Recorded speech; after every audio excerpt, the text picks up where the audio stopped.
How to fix Windows cannot connect to the printer.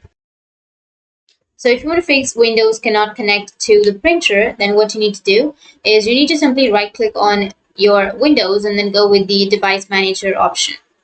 Once you go with the device manager, you'll get this kind of interface where you just need to simply go with the print option, enlarge that, and then go with the printer in which you're facing the problem.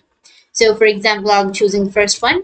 Right click on it and then go with the update driver and search automatically for drivers and update it.